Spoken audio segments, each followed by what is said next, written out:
ગઈકાલે 15 જૂન 2026ના રોજ ગાંધીનગર જવા માટે અસંખ્ય ટ્રેક્ટરો મોરબી જિલ્લામાંથી, કોંઢ ધાંગધ્રા તાલુકા સુરેન્દ્રનગર જિલ્લામાંથી અને ખૂબ મોટી સંખ્યામાં ખેડૂતો શાંતિપુરા ભેગા થયા.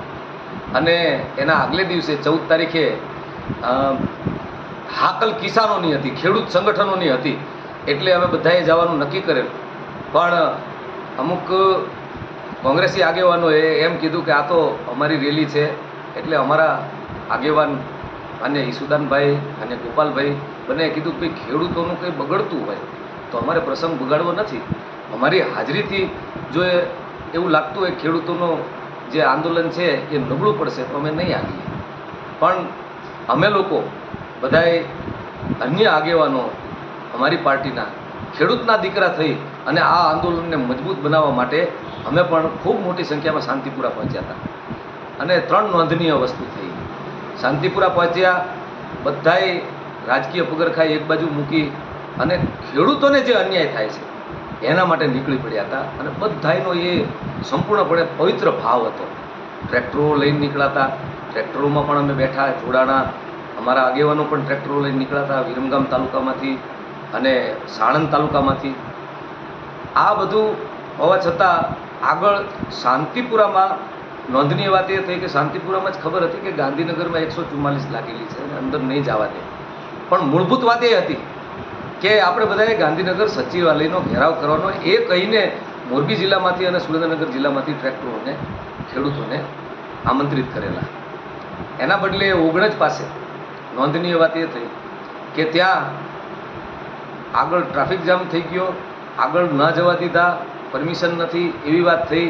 અને ત્યાં તે બહુ મોટા પાયે સામિયાણો હતો અને સામિયાણાની અંદર કોંગ્રેસ પાર્ટીના બેનર લાગેલા, સ્ટેજ હતું અને એમના મોટા ભાગના આગેવાનો બધાએ ત્યાં સ્ટેજ ઉપર બેસેલા અને ખેડૂતોને ડાયવર્ટ કરી અને ત્યાં લઈ જવાની વાત કરી.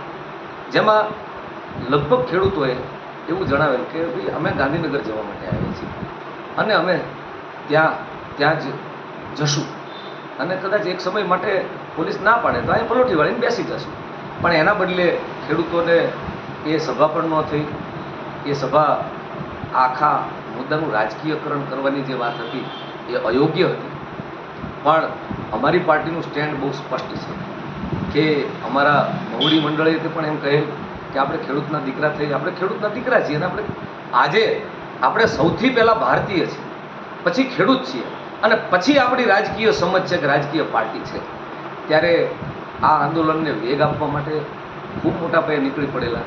પણ એનું રાજકીયકરણ જે થયું એ અયોગ્ય થયું. એના કરતાંય તે વિશેષ જે તે સમયે ગાંધીનગરમાં એન્ટર ન થવા દે તો ત્યાં પલોઠી વાળીને બેસી જાત.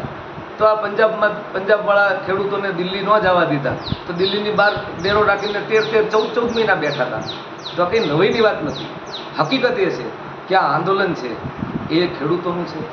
ખેડૂતને જે વેદના છે કે જે એમના થાંભલાઓ એમના ખેતરોમાં ઘૂસીને કોઈ પણ વળતર ચૂકવ્યા વગર થાંભલાઓ ઇલેક્શન કામ ચાલુ કરી દીધું છે હાઈ ટેન્શન લાઈનનું, એનું આંદોલન છે. અને એ અન્યાય ન થાય એના માટેની રજૂઆત છે. ત્યારે આમ આદમી પાર્ટી અને આમ આદમી પાર્ટીના એક કાર્યકર ખેડૂતના દીકરા થઈ અને આ આંદોલનને સમર્થનમાં છે. અને હજી પણ જ્યાં સુધી ન્યાય ન મળે ત્યાં સુધી અમે ખેડૂતો સાથે છીએ અને અમે કટિબદ્ધ છીએ. આ આંદોલન હજી ચાલશે અને સરકારે આમાં યોગ્ય ન્યાય કરવો પડશે. એના માટે થઈ અને આપણે સૌ સાથે રહીએ. જય જવાન, જય કિસાન.